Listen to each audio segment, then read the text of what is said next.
Olá pessoal, bom dia a todos e todas. Eu resolvi iniciar essa nova série, essa playlist, que eu vou chamar de Tópicos Avançados de Programação em R. Tá? E a razão por que eu decidi fazer isso é que há alguns temas importantes que seriam muito complexos para tratar na playlist de introdução e que fogem um pouco também do assunto de estatística propriamente dito para colocar na série Descomplicando a Estatística. Então, nessa série específica agora, nós vamos tratar de temas um pouco mais avançados relacionados aí à programação em R, tá? Que vai ter aplicações, é claro, tanto para a parte introdutória quanto para a estatística. Se vocês não viram as minhas playlists anteriores, especialmente a playlist do curso de introdução ao R, eu recomendo muito que vocês primeiro assistam essa série de vídeos. Tá? Também aconselho que para o tema que nós vamos tratar hoje, a gente vai precisar entender um pouco de simulação de distribuições, modelagem de comparação de médias pelo teste de T, e eu já tratei desse tema nessa outra série aqui chamada de Descomplicando a Estatística, nos 3 primeiros vídeos. Então, para entender essa aula de hoje, é muito importante que vocês já tenham assistido previamente a esse curso introdutório, tá?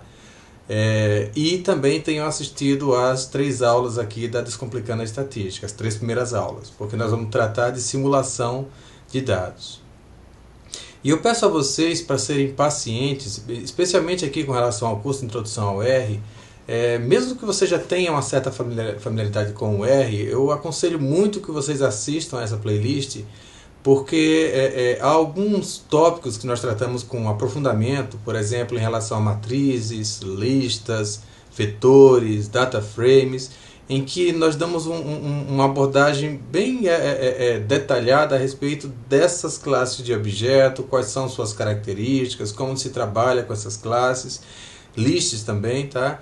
E isso é muito importante para entender o que eu vou tratar aqui hoje. Então eu não vou voltar a tratar de temas que já foram tratados nessa playlist. Então se em algum momento você não assistiu essa primeira playlist e você tiver dificuldade em entender o que eu estou falando aqui nesse vídeo, eu peço que por favor vocês se dirijam a essa playlist. Se já assistiram uma vez e não entenderam, assistam mais uma vez talvez para tentar entender esses conceitos. Se não ficar claro mesmo depois de assistir, pode colocar aqui nos comentários que eu vou tentar corrigir, pode ter sido alguma deficiência na maneira como eu expliquei, eu vou tentar corrigir isso, tá? Mas é muito importante vocês já entenderem como que faz indexação de matrizes, como que você investiga uma lista, você seleciona componentes de uma lista, como você seleciona elementos de uma lista, tá? Sem esse conhecimento básico vai ser muito difícil você seguir essa aula de hoje aqui no tema que a gente vai tratar, tá bom? Então, especificamente, o que eu quero fazer hoje é algo similar ao que eu fiz, se eu não me engano, na terceira aula da playlist Descomplicando a Estatística, em que nós geramos dados simulados, tá, ok? E fizemos análise desses dados simulados. Agora o que eu quero fazer é o seguinte: bom, se ao invés de fazer uma única simulação, o que eu posso querer fazer é fazer múltiplas simulações para ver quais são os resultados que eu obtenho quando eu faço o mesmo procedimento, sei lá, 1000 vezes, 10.000 vezes, tá? Por exemplo, isso é muito aplicável, isso daqui é a base que vocês vão precisar para, por exemplo, desenhar experimentos com base em simulações. Então vocês poderiam criar um cenário em que você tenha, por exemplo, uma diferença X entre a média de duas populações e a partir daí, em um determinado desvio padrão, que você pode obter isso, por exemplo, de trabalhos prévios já publicados. Se você olhar o CV, por exemplo, coeficiente de variação, você tem como extrair esses resultados, ou pelo quadrado médio do erro, ou pelo erro padrão reportado, enfim. Alguma medida de variabilidade que você pode pegar de trabalhos que já foram reportados em condições similares à sua, ou você pode fazer um experimento piloto, por exemplo, para tentar acessar essa variabilidade das suas parcelas. E a partir desses resultados, vocês poderiam então criar simulações e usar essas simulações para verificar, bom, qual que é o N amostral que eu precisaria ter para garantir que eu seja capaz de identificar esse efeito em mais de 80% dos casos, das simulações. Ou, por exemplo, caso você esteja tentando fazer alguma abordagem nova, ou você quer testar uma abordagem diferente para análise dos seus dados, você pode também fazer isso. Você pode simular dados, fazer esse processo de análise com essa nova metodologia que você está propondo, ou que você viu em algum lugar, e verificar se os resultados que você obtém é consistente com os valores que você colocou na simulação em 1000 simulações, por exemplo. Então agora a diferença do que nós vamos fazer agora para o que nós fizemos em relação à aula anterior da Descomplicando a Estatística é porque aqui nós vamos fazer múltiplas. Então nós vamos precisar aprender algumas ferramentas para conseguir repetir um dado procedimento milhares de vezes. Tá? E isso vai ser muito útil não só no contexto de simulações, mas em vários outros contextos. Tá? Especificamente, então, o tema de hoje vai ser trabalhar com funções. Nós vamos também, eu não tenho certeza se a gente vai tratar disso nessa aula ainda, tá? Mas também trabalhar com loops, tá? Ou seja, maneiras de você repetir um código múltiplas vezes. E também nós vamos aprender a utilizar algumas funções do pacote Purr, tá? P-U-R-R-R, do Tidyverse também, que nos permite então executar uma mesma função múltiplas vezes.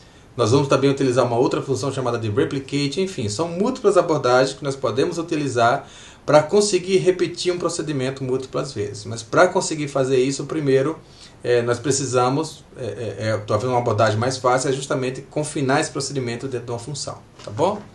Então eu não vou detalhar exatamente cada passo aqui, mas eu vou repetir um pouco do que nós fizemos na terceira aula da Descomplicando a Estatística. Então, para começar, nós vamos definir o seed. Vou colocar o seed para a data de hoje, para garantir que vocês tenham o mesmo resultado que eu. Tá? Hoje é dia 3 de julho, 3/7/2020. Em seguida, eu vou criar, então, duas amostras, tá? Simuladas aí, duas amostras de duas populações. Tá? A primeira amostra eu vou chamar de Y1, e eu vou tirar essa amostra de uma distribuição normal. Eu quero fazer uma amostra de 5 indivíduos. A média dessa população, digamos que seja 10, e o desvio padrão, digamos que seja 1. Tá? E agora eu vou também fazer uma outra amostragem, que eu vou chamar de Y2, também da distribuição normal, com 5 indivíduos. A média eu vou colocar como sendo 11, colocar uma diferença de 1 entre uma média e outra, e com um desvio também de 1. Nós vimos isso daqui, discutimos com detalhes isso daqui na terceira aula da Descomplicando a Estatística, tá? essa distribuição, na segunda e terceira aula especificamente. Então, eu vou criar então esses dados. Veja que isso gera então dois vetores, tá? Y1 e Y2. Esses aqui são os valores que foram simulados. Nós vamos colocar esses dados em uma data frame. Isso daqui nós já vimos na playlist anterior de introdução. Essa data frame, então, ela vai conter duas variáveis. A primeira variável, vou chamar de y, ela vai conter a junção dos vetores y1 e y2. Ou seja, eu estou colocando esses dois vetores na mesma coluna. E uma segunda variável, que eu vou chamar de grupos, que eu simplesmente vou repetir a letra A e a letra B, cada uma 5 vezes. Tá? Feito isso, o resultado obtido é essa data frame dados, em que eu tenho então uma coluna chamada de Y, que eu tenho aqui os valores que estavam em Y1, tá? Aqui os 5 primeiros valores eram os valores que estavam em Y1, e os últimos 5 valores são os valores que estavam em Y2. E eu tenho aqui essa outra variável chamada de grupos. Veja que ela identifica então qual indivíduo pertence ao primeiro grupo, chamei de grupo A, e qual indivíduo pertence ao segundo grupo, grupo B. Tá? Conforme nós vimos lá na análise, também na terceira aula da playlist Descomplicando a Estatística, nós podemos testar a significância da diferença entre esses dois grupos utilizando um teste de T, que pode ser feito através de da função LM, porque é também um modelo linear. Tá? Então, LM da nossa variável resposta, que é y em função de grupos, e os dados de onde nós estamos tirando essa informação, tá, de y em grupos, ela está na data frame dados. Posso chamar isso daqui de modelo. Posso chamar isso daqui de modelo. O resultado é isso daqui. Se eu quiser avaliar a significância desse modelo, eu posso utilizar a função summary. Certo? Ok. Então veja, nesse primeiro exemplo, nós fizemos uma simulação, tá? Obtivemos então dois conjuntos de dados aqui, tá? Referente ao y1 e y2, e fizemos o teste estatístico para verificar se era significativa a diferença entre a média dos indivíduos do grupo A, referente a y1, e a média dos indivíduos do grupo B, referente a y2. E vimos então que não deu significativo. Tá? Essa é uma simulação. Vamos fazer outra simulação. O que eu posso fazer para fazer outra simulação? Eu poderia voltar do início aqui, tá? E repetir mais uma vez e observar o resultado. Observe agora que nessa segunda vez deu significativo. Se eu quisesse repetir isso aqui mais uma vez, eu poderia voltar, selecionar, executar e veja que nessa terceira vez não deu significativo. Mais uma vez, deu quase significativo. Outra vez, não deu significativo. Bom, vocês entenderam então a ideia, tá? Mas esse procedimento aqui ele é muito lento, ou seja, se eu tiver que executar e anotar cada vez que deu significativo e cada vez que não deu significativo, em 1000 vezes, tá? Isso seria um trabalho muito grande. Então, ao invés de usar essa abordagem, nós vamos usar uma abordagem um pouco diferente. Ou seja, eu gostaria de repetir esse procedimento aqui múltiplas vezes, tá bom? Vamos fazer isso de duas maneiras, tá? Vamos começar de uma maneira que é menos eficiente, mas que vai funcionar tranquilamente, tá bom? Uma maneira que não é muito eficiente, mas que funciona também, que é chamado de loops. O que são loops? Tá? Loops são estruturas de controle que permitem que você repita uma mesma parte do código múltiplas vezes. Tá? Então vamos ver como é que isso funciona. Antes de mostrar exatamente com o código que nós queremos repetir, primeiro vamos ver como é que funciona um loop. Tá? Então um loop, existem vários loops, talvez o mais utilizado é o loop for. Nós vamos entrar então com esse índice. Esse índice pode tomar o nome, eu vou explicar o que é isso mais à frente, tá? Mas esse índice aqui, que eu estou chamando de I, ele pode tomar qualquer nome, eu posso chamar isso aqui de qualquer coisa que eu quiser, tá? Nesse caso específico, eu vou chamar I porque é o que se usa frequentemente. Então, eu vou indicar, por exemplo, for I em, sei lá, 1 a 10.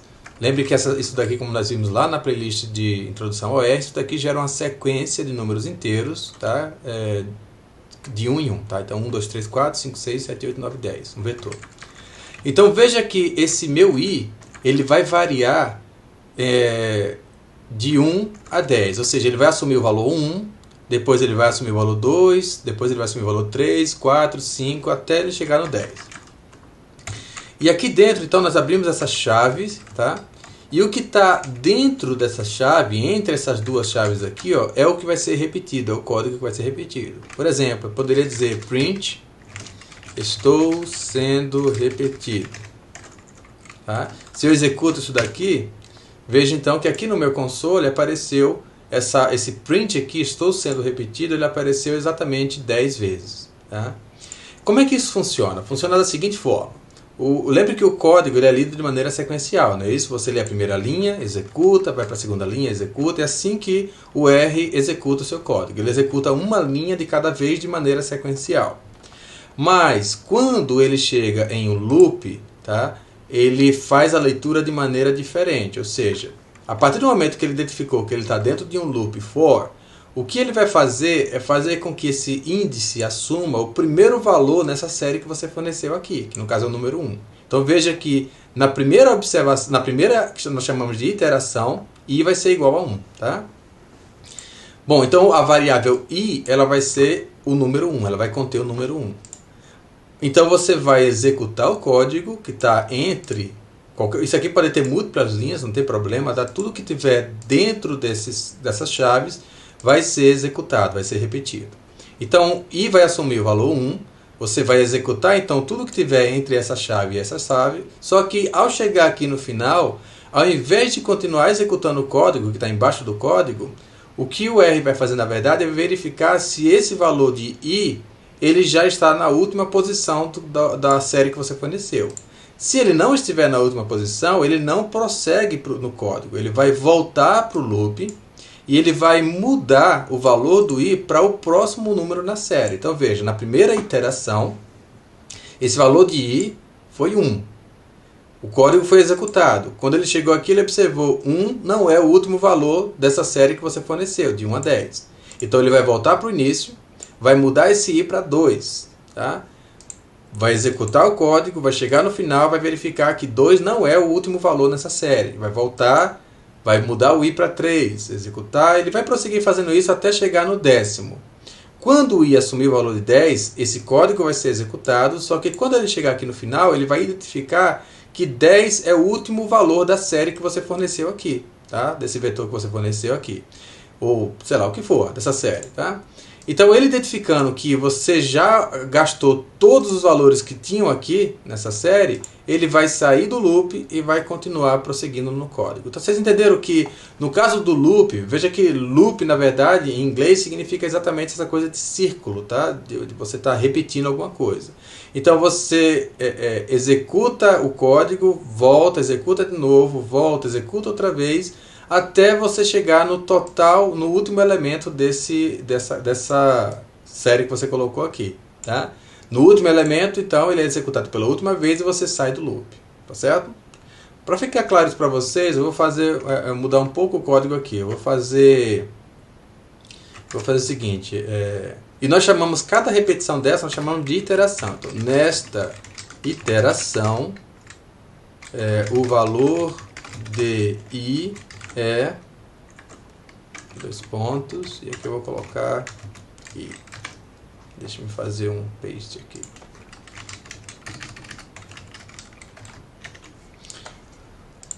Ok. Então vamos executar esse código. Então veja, o que é que esse código fez? Mais uma vez, o i assumiu o valor 1.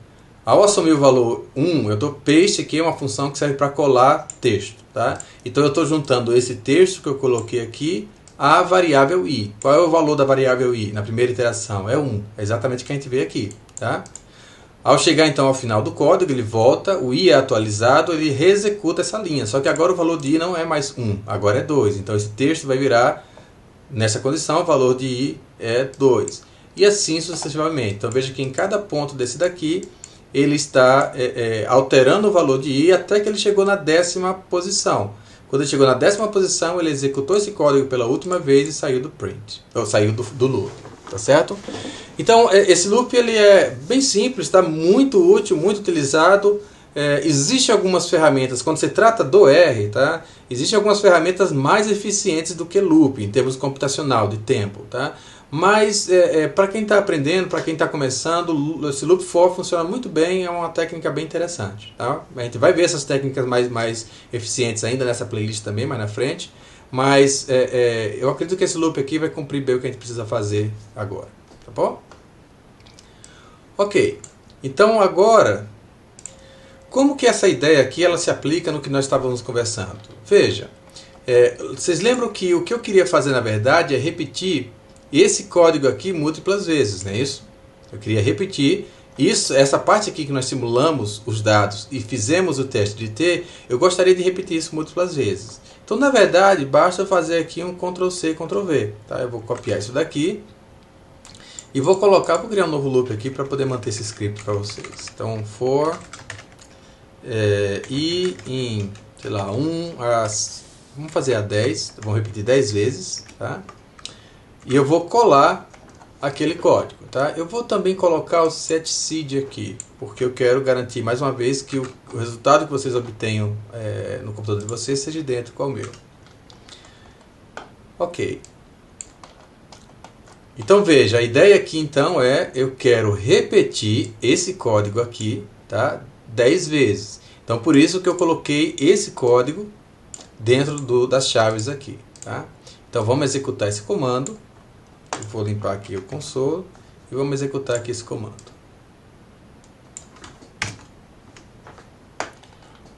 Ok, veja que ele foi executado 10 vezes, mas não apareceu nenhum resultado. Então agora o que eu preciso fazer, na verdade, para conseguir enxergar o resultado do que eu estou desse summary aqui, eu tenho que forçar um print. Então eu vou fazer print o resultado desse summary. E vou executar mais uma vez então. Agora sim. Então veja que agora eu tenho Vamos ver. Tá. Eu tenho 10 simulações, tá vendo aqui? A primeira simulação, nós temos aqui que o resultado do grupo B, esse coeficiente do grupo B, que é justamente a diferença entre o grupo A e o grupo B, ele não foi significativo nessa iteração. Na outra, ele foi altamente significativo. Na próxima, ele não foi significativo. Nessa daqui também não foi significativo, nessa também não foi significativo, nessa foi significativo a 1%, aqui ele foi significativo a 5%, não foi significativo e assim por diante. Tá? Então nós já avançamos, nós conseguimos uma maneira de repetir o mesmo procedimento múltiplas vezes. Mas imagina que se eu quisesse testar, por exemplo, de 1000 repetições desse procedimento, tá? Se eu repetisse esse mesmo procedimento 1000 vezes, em quantas vezes eu teria um resultado significativo? A 5%, por exemplo. Então, ainda é ineficiente eu ter que procurar aqui no código o que é significativo e o que não é significativo. Então, agora a gente vai utilizar uma abordagem um pouco diferente. Tá? Eu gostaria, na verdade, de, nesse procedimento aqui, extrair esse p-valor. Tá vendo aqui? Eu gostaria de extrair esse valor aqui. Então, é agora, justamente, que vocês vão ver a importância daquilo que nós discutimos de maneira tão cuidadosa na playlist de introdução ao R, que é você saber ler classes de objeto no R e entender como elas funcionam. Então, veja, esse p-valor, que é o meu interesse, ele está localizado nesse objeto aqui, ó, summary modelo. Tá? Eu vou copiar isso aqui, vou colocar aqui embaixo, esse summary modelo. Então, eu gostaria de extrair essa informação. Então, o que eu vou fazer, na verdade? Vou pegar esse resultado aqui e vou atribuir a um objeto. Vou chamar de sumário. Tá? Então, veja que eu peguei esse resultado aqui. E agora, eu não estou apenas apresentando o resultado na tela, mas eu estou salvando ele na forma de uma variável que eu chamei de sumário. Tá? Então, sumário está aqui. Como será que eu faço para extrair essa informação aqui? Lembra que nós falamos na primeira playlist? É utilizar a função str, tá? Ela é a grande amiga de quem utiliza o R. Então, o que será esse objeto? Eu não faço ideia do que é esse objeto. Vamos dar uma olhada no que é então? Então, a estrutura de sumário. Opa, nós conhecemos esse objeto aqui. Nós falamos muito sobre ele na playlist anterior. É uma list de 11 elementos. Tá? Ele tem que dizer call, terms, resíduos, coeficientes. Coeficientes. E está aqui, ó. Ele tem uma componente chamada de coeficientes, tá? Então vamos lá. Na verdade, eu já sei que tem essa. Vamos dar uma olhada nessa componente dessa list sumário chamada coeficientes, tá? Como é que eu faço para extrair o conteúdo da lista chamada coefficients dessa lista sumário? Como é que eu faço isso? Vamos lá, façam vocês aí, eu faço agora mesmo também, tá? Qualquer coisa, pause o vídeo. Então vocês já devem saber que, como está nomeada essa lista, tá? Veja que aqui, ó, apareceu cada lista aqui com o nome, então eu posso simplesmente utilizar cifrão e procurar por essa componente aqui chamada de coeficiente. Opa, já temos aqui um resultado interessante. Ó. Eu vejo que eu tenho essa tabela de coeficientes, que eu tenho aqui o valor estimado e o p-valor associado, e no caso nós estamos especificamente interessados no p-valor, nesse p-valor aqui, ou seja, o p-valor associado ao segundo coeficiente. Como é que vocês fariam para extrair exatamente esse p-valor aqui desse objeto? Pausem esse vídeo, por favor, tentem fazer isso, pelo menos durante 5 minutos, e aí voltem novamente para ver a resposta, tá bom? Bom, primeiro passo então é descobrir qual que é a estrutura desse objeto. Então, o que é que eu vou fazer? Eu vou verificar qual que é a estrutura desse objeto aqui. Veja, esse objeto aqui, ele resultou dessa expressão, tá? Sumários, cifrão, coeficientes. Então, esse objeto é o objeto que está armazenado dentro dessa componente aqui, coeficientes. Então, o primeiro passo é identificar qual que é a estrutura desse objeto, tá? Por isso que eu utilizei a função str. Então, que tipo de objeto é esse daqui? Ó? Ele fala que é um num, tá? Num sugere o quê? Numérico, não é isso? Abre colchetes, 12.2, 12.4. O que vocês acham que é isso daqui? Pensem um pouco, não ouça a minha resposta logo de cara não. Pause o vídeo um pouquinho, durante 1 minuto pense. Que objeto é esse que nós vimos lá na primeira playlist, que tinha esse tipo de cara aqui quando a gente olhava a função estrutura? Vocês já devem saber, não é isso? Quando fala que é num, eu tenho ideia aqui de um objeto homogêneo, não é isso? Ou seja, ele é numérico, ou seja, todos os seus elementos são numéricos. Então, aqui só pode ser então dois objetos que nós estamos acostumados, que nós já vimos. Ou isso daqui é um vetor, ou isso daqui é uma matriz, tá? Ou seria um array, que é um outro tipo, mas não importa tanto aqui para o nosso objetivo. Mas do que nós vimos, só tem dois objetos que têm essa característica de ser homogêneo, vetor e matrizes. Isso daqui é uma matriz ou um vetor? Bom, quando a gente olha aqui a maneira como está especificada as dimensões, tá? Nós vimos aqui então 12.2, 12.4. 12.2 significa que são duas linhas. 12.4 significa que são 4 colunas. Então, se o objeto tem duas dimensões, ele necessariamente, nesse caso aqui, ele é uma matriz, não é isso? O vetor ele é unidimensional. Ótimo. Então eu sei, depois de ter feito isso daqui, eu descobri então que se eu fizer sumário coeficientes, o objeto resultante é uma matriz. E dessa matriz eu quero selecionar esse elemento. Como é que eu faço para selecionar o elemento que está na segunda linha e na quarta coluna desse objeto, dessa matriz? Nós sabemos que então, se essa expressão retornou uma matriz, eu posso tratar essa expressão como fosse uma matriz. Então, como é que eu faço para selecionar? Coloco colchetes, segunda linha, quarta coluna. Está aqui, ó. Esse daqui é o p-valor que está localizado nessa posição. Tá certo? Então, é exatamente isso daqui que nós estamos querendo extrair desse modelo. Eu vou copiar isso daqui. Ao invés de fazer esse print, na verdade eu vou copiar duas coisas, tá? Eu vou copiar isso aqui primeiro, ou seja, eu vou pegar esse resultado do sumário, vou colocar aqui chamado sumário, e em seguida eu vou pegar esse daqui, tá? Eu poderia chamar isso daqui de P, tá? Não é exatamente o que eu deveria fazer, mas deixa eu mostrar o que acontece se nós fizermos isso daqui. Então eu vou apagar isso daqui, tá? Já está claro a lógica de por que nós usamos isso daqui. E se eu executar isso daqui agora, veja então que eu estou simulando os dados, estou ajustando o modelo, estou extraindo o resultado do sumário em um objeto chamado sumário. Desse sumário eu estou extraindo essa matriz de coeficientes, e dessa matriz de coeficientes eu estou extraindo o item, tá? O elemento que está na segunda linha, na quarta posição. Estou chamando isso daqui de P. Ok. E vou fazer um print P aqui, tá? Print P.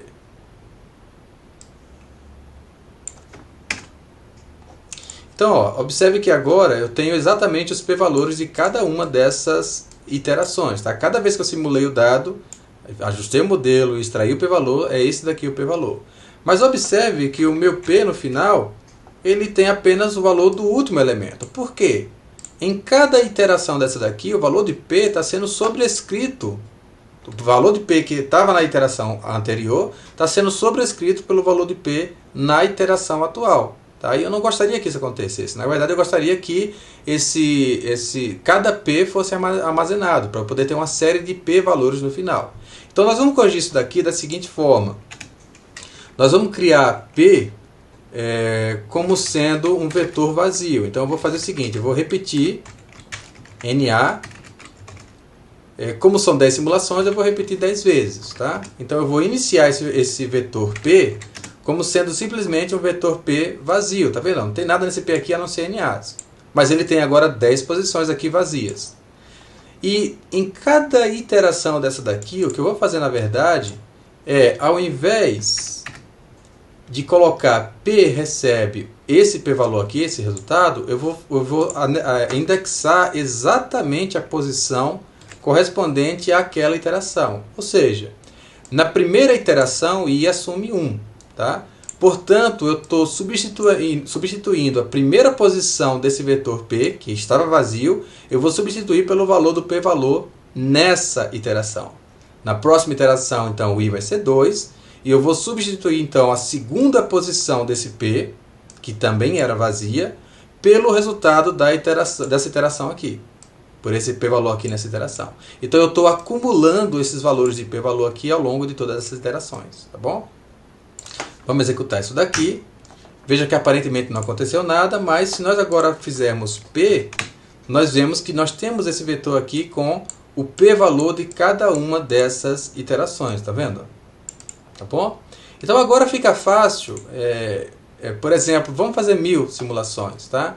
Eu poderia vir aqui e alterar isso daqui para 1000, isso daqui para 1000, tá?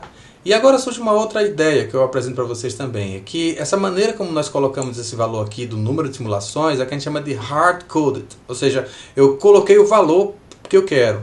Mas isso é meio problemático quando você quer, por exemplo, variar. Digamos que eu queira variar o número de simulações. Então, o que eu poderia fazer, ao invés de colocar o valor, tá, nessas posições das simulações, o que seria mais interessante, talvez, seria eu ter criado uma variável aqui, chamada de, por exemplo, nsims, para dizer o número de simulações que eu quero fazer. E aqui eu vou colocar 1000. Então, todo lugar que depende dessa informação, ao invés de colocar o valor 1000, eu coloco esse valor, essa variável nsims, tá? Isso torna mais fácil.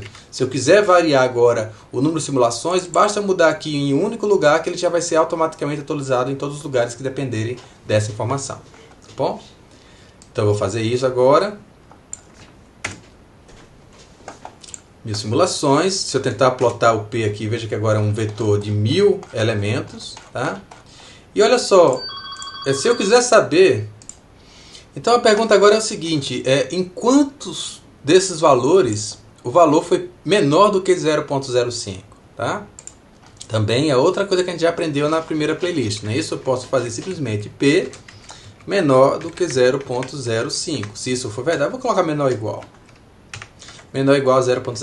A gente vai considerar que isso daqui significa que ele é significativo, tá?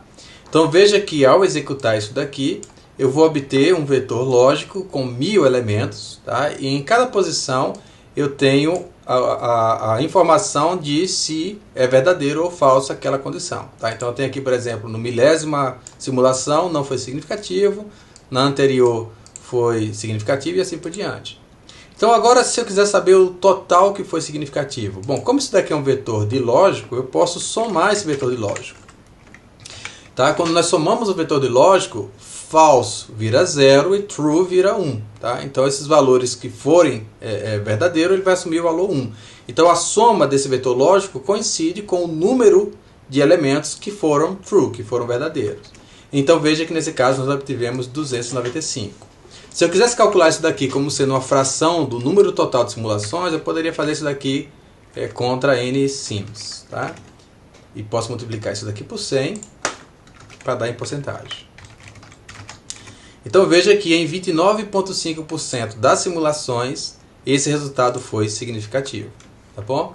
Então olha só que interessante, nós acabamos de desenvolver aqui um código que a gente tem como testar em função do tamanho amostral, tá? Qual que é a probabilidade de a gente detectar esse efeito como sendo significativo, dado a escolha da diferença das médias, tá? E do erro padrão, tá bom? Bom, vamos mudar aqui alguns detalhes. Ó. Por exemplo, ao invés de eu colocar aqui o número de repetições também hard-coded, tá? Talvez seria interessante eu colocar como n samples. Tá? Vamos colocar como sendo 5. Tá? Então aqui eu vou substituir esse valor, vou colocar uma variável aqui, porque isso vai me permitir mudar os valores de maneira mais fácil. Ok. Então vamos mudar agora para 10, tá? Se eu mudar o número de amostras para 10, vamos ver como é que ficaria essa simulação. Eu vou executar isso daqui.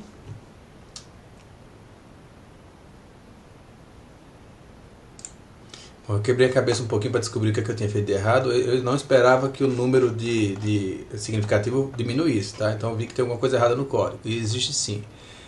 Quando eu alterei, é justamente também uma das razões que a gente deve evitar colocar valores da forma, como eu falei, hard-coded, tá?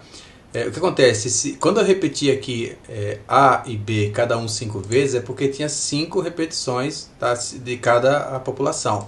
Mas veja que agora eu coloquei 10 aqui, tá, em função de n samples, mas não atualizei esse valor. Então eu esqueci que isso daqui também deve ser atualizado em função de n samples, ou seja, se eu tenho 10 amostras de cada população, eu quero repetir então A 10 vezes e quero repetir B 10 vezes, tá? Então esse foi o meu erro. Então eu vou executar mais uma vez o código.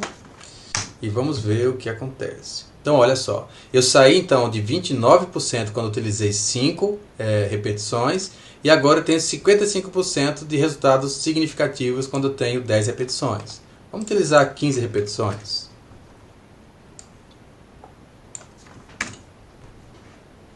Com 15 repetições agora eu obtive 75,9. Vamos colocar 20 repetições.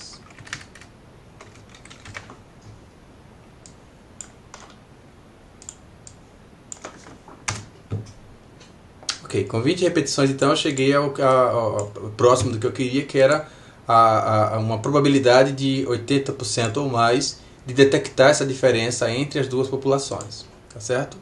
Existe um método, para esse problema em específico, você não precisaria usar simulação. Existe um método baseado num cálculo matemático que lhe permite obter esse valor. Tá? Mas eu resolvi apresentar dessa forma aqui, porque se você entende esse método para esse exemplo mais simples, tá? Para vários outros exemplos mais complexos, esse método aqui é o único que funciona na verdade. Você não teria condição de utilizar essa fórmula matemática. Então, desde já, eu preferi iniciar com esse método de simulação, porque ele se aplica em condições tão simples como essa, mas também em modelos ultra complexos, aí, com efeitos aleatórios de grupos e assim por diante. Bom? Então, basicamente era isso que eu queria tratar nessa aula. Na próxima aula a gente vai ver uma outra maneira de fazer isso ainda mais eficiente, tá certo? Que vai fazer uso de função. Então eu estava achando que eu ia conseguir falar de função hoje, mas eu não quero deixar esse vídeo muito longo. Então eu acho que está bom por aqui hoje. Nós tratamos então a respeito de loops e nós vimos então como repetir um procedimento múltiplas vezes para um exemplo bem prático, bem interessante, que é justamente o planejamento experimental, ou seja, você identificar qual o número de repetições que você precisaria para ter um poder estatístico adequado, tá? De ter uma boa probabilidade de você detectar aquele efeito, dada aí o N amostral, a variabilidade natural desse experimento, tá? Ou seja, o desvio padrão nesse caso, e a diferença entre as médias, tá bom? Então nós ficamos por aqui. Por favor, comente esse vídeo, tá? Eu estou sentindo muita falta desse feedback de vocês. Então, como eu falei a vocês, eu estou acostumado a dar aula para pessoas olhando nos olhos. Então aqui eu não tenho como saber se vocês estão entendendo, se eu estou fazendo um bom trabalho aqui de explicar, a não ser que vocês me permitam dar esse feedback nos comentários, tá bom? Então isso é muito importante. Muito obrigado, então, a gente se vê em breve.